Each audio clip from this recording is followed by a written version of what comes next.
Hey, Easby here, and today we'll take a walking tour around Easby, a Premonstratensian Abbey in North Yorkshire. The abbey was founded in 1152 by Roald, constable of Richmond Castle, and suppressed in 1536 to 1537 by Henry VIII.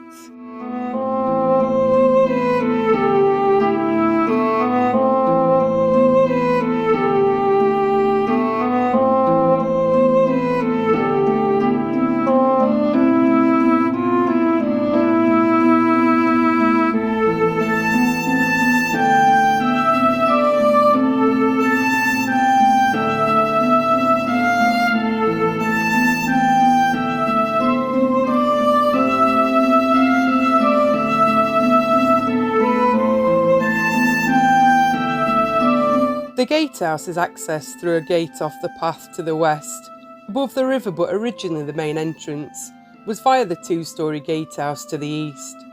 The gatehouse survived in use until after the Reformation as a granary and was stripped of its post-medieval formations, including a roof by the Office of Works in the 1930s. The scale and ornament of this building, with its tall, richly carved windows, declared to the outside world the status of its own chambers and the dignity of the abbey in general. The gatehouse served two functions. The ground floor forms a passageway which is vaulted and divided by a crosswall containing two archways, a larger one for vehicles and a smaller one for those on foot. The archway carried gates. The holes for the fittings are still visible.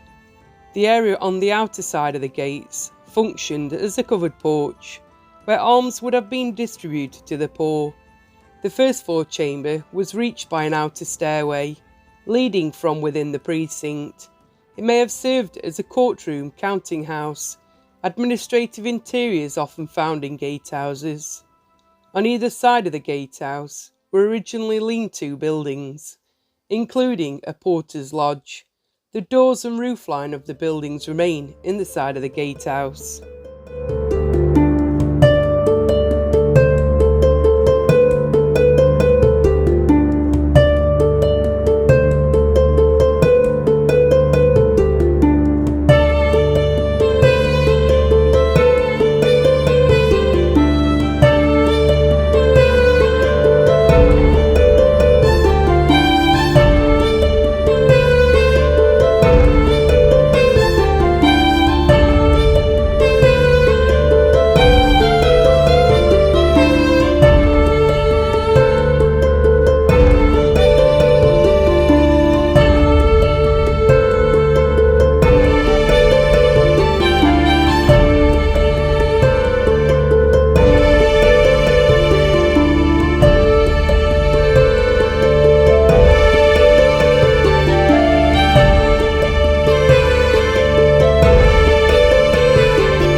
Situated between the gatehouse and the abbey is St Agatha's medieval church, dating from the 12th century, and has a fantastic collection of 13th century wall paintings, which were created with layers of whitewash. In the churchyard there is a grave slab to Evelyn James, the eldest daughter of the 4th Duke of Wellington, who married to Walter, 2nd Baron Northbourne, and died in 1922. In the nave is a replica of the Easby cross. The original is now preserved in the Victoria and Albert Museum in London.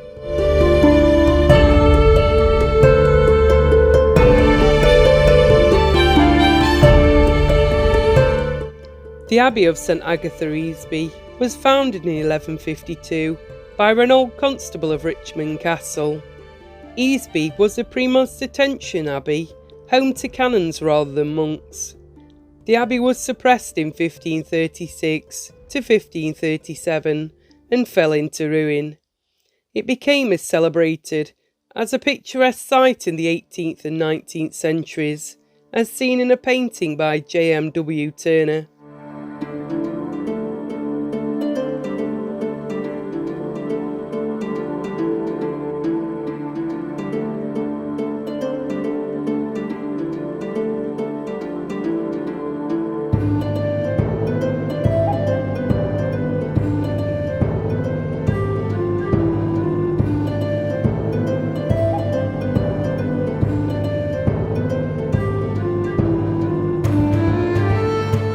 The West Range overlooked what was the outer court of the abbey, a yard for the monastery's service buildings.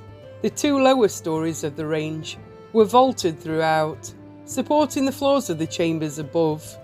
This main range was built against the rising hill of the river valley, so that its first floor led out at the ground floor level onto the cloister. The second floor, largely lost, was the monastic dormitory. Here the canons' beds were arranged along the sides of the interior.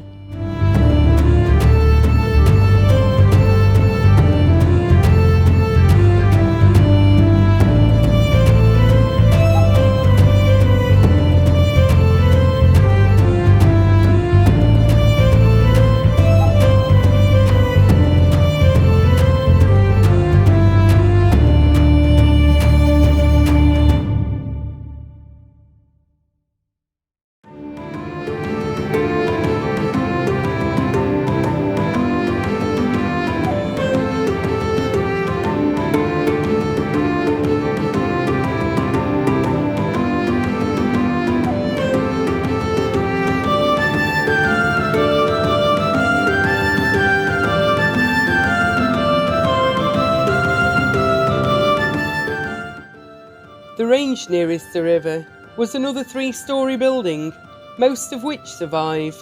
This was the main latrine with doors at 3 levels. Latrines were probably ranged along the length of the upper 2 floors. The wider first floor accommodating the drains from the latrines above. A single latrine may have existed at ground floor level. They drained into a channel flushed by water, fed from the river. Beside the latrine at the first floor level was at the side of the guest hall, where visitors to the abbey were entertained. The striking intersection arches of its south windows survive.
use of the other rooms in the West Range is not known, but those on the ground floor could have been used for storage, and the upper floor could have contained a heated common room for the canons and a guest dormitory.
Easby Abbey of St Agatha stands on the banks of the River Swale, about a mile downstream from Richmond Castle.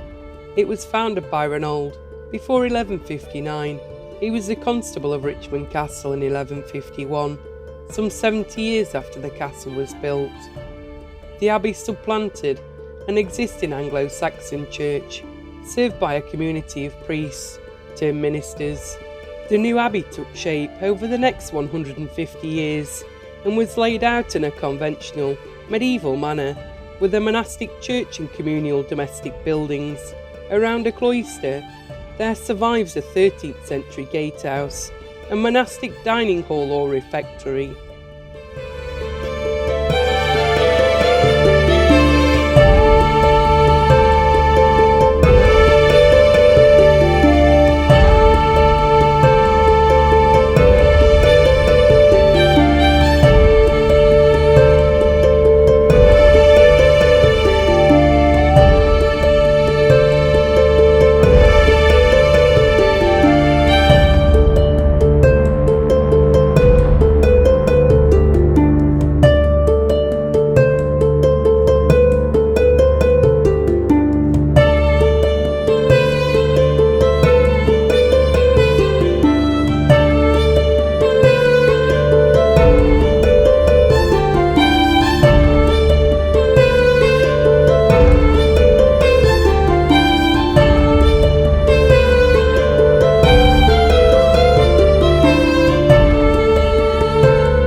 This is the remains of what was once the kitchen, where food would have been prepared.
refectory or dining room is the most impressive part of the abbey ruins, probably dating from the late 12th century. It was magnificently rebuilt in the late 13th century with large windows to bring in more light. Here the canons ate their simple, mainly vegetarian meals in silence. The building was divided into 2 floors, with the ground floor undercroft probably used for storage. The arches of its vaulted ceiling are still visible along the lower walls. Above this was the refectory itself. At the far end is the east window. Beneath it would have been the abbot's table. To the right, the second window housed a fine raised pulpit from which one of the canons read from the scriptures during mealtimes. The food was prepared in an adjacent kitchen and passed through a hatch in the refectory wall. First floor refectories like this are characterised of houses of regular canons. This design may have been a conscientious recreation of the cenaculum, the room which Christ and his disciples ate their last supper before Christ's crucifixion.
The finely decorated door in the west cloister walk, which led to the canon's dormitory on the second floor of the west range.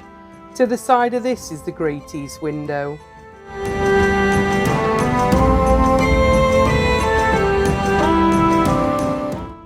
This was the bustling heart of the abbey.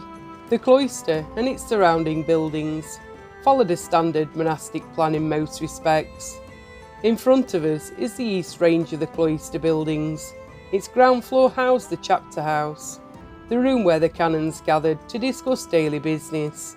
Above this, we would normally expect to find the canon's dormitory, but this is not the case at Easby, where in the late Middle Ages the upstairs space was rebuilt as a grand T-shaped room, which might have been the abbey's library.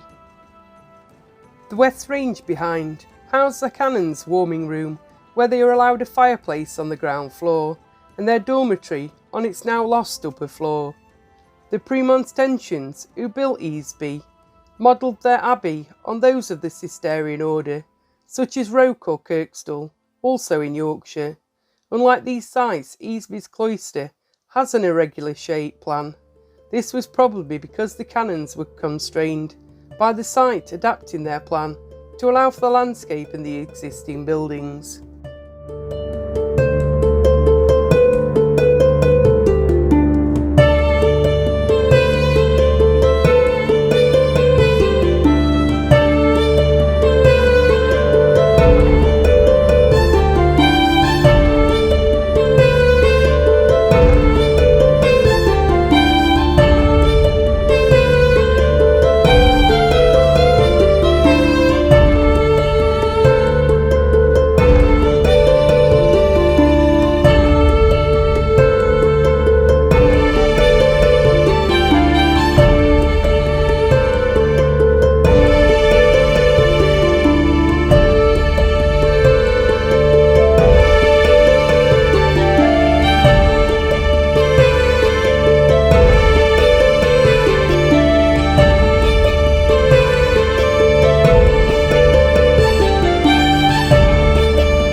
The Abbey Church at Easby was built in the late 12th century and enlarged in the 14th century. It was almost completely demolished, following the monastery's suppression by King Henry VIII. The church was built in around 1160 to 1180, a standard Cistercian-inspired plan, but only traces of its architecture survive in its north and south transept.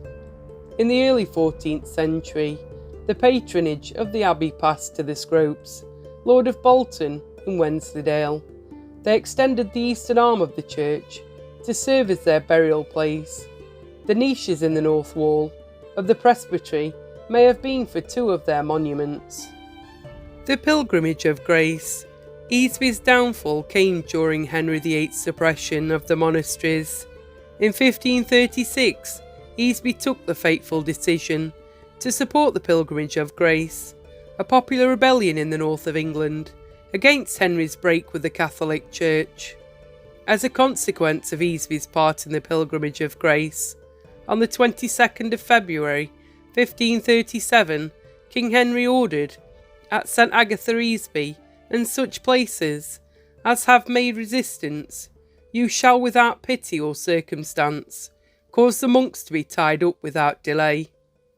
Tied up means hanged, but we do not know what actually became of them. The Lost Buildings. This large group of buildings to the north of the Abbey Church probably began as the Abbey's infirmary, where the sick and aged were cared for. In front of us to the left was the kitchen, recognisable with its large fireplaces. A servery linked this to the infirmary hall, the large space directly ahead. The sick may have been tended there. However, the buildings do not all follow normal monastic planning. There were several more domestic-looking spaces, opening off and above these rooms, equipped with fireplaces and latrines. A long first-floor room ahead of us, with a small chapel opening off, may have been the abbot's private chambers. Other well-equipped rooms might have provided accommodation for honoured guests such as the Scropes of Bolton. This rich and powerful family remained patrons of Easby until its suppression by King Henry VIII in 1536 to 1537, and subsequently took over the abbey and many of its estates.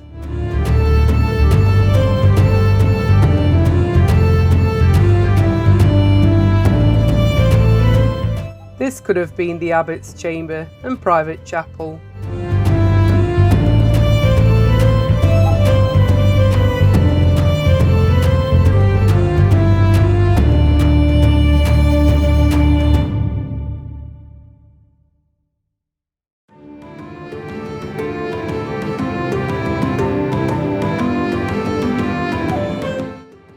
This could have been the infirmary kitchen, with its large fireplaces for cooking.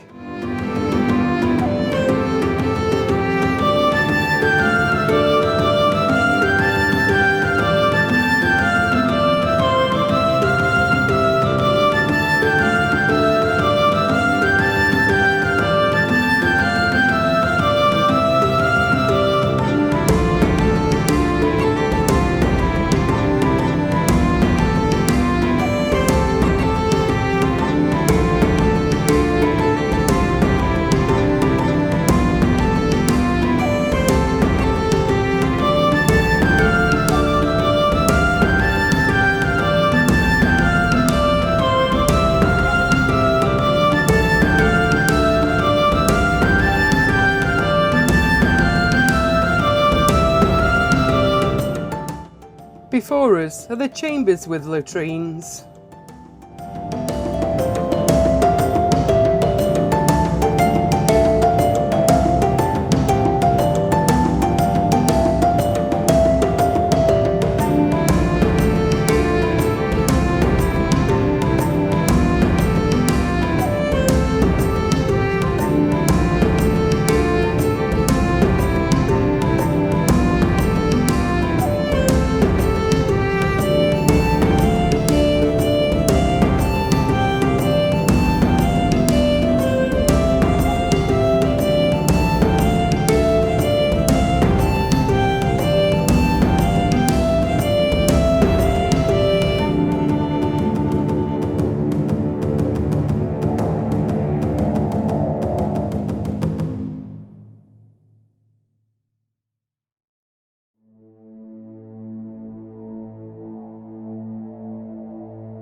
This would have been the infirmary hall.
This could have been possibly the chapter house.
Easby was suppressed by Henry VIII in 1536 to 1537, and its history thereafter is poorly documented. Some of its buildings, notably the gatehouse and mill, remained in use. Others appear to have been stripped and fell into ruin. In the early 18th century, a fine house was built overlooking the abbey, and around the 1820s, the owner began to clear the ruins for picturesque effect, and Easby began to attract tourists. Limited repairs were made to the ruins in the 1850s, but it is not until 1886 that the site was excavated. The ruins passed into state guardianship, and in the 1930s are now in the care of English Heritage.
Thank you all for watching, do take care and have a fantastic week ahead.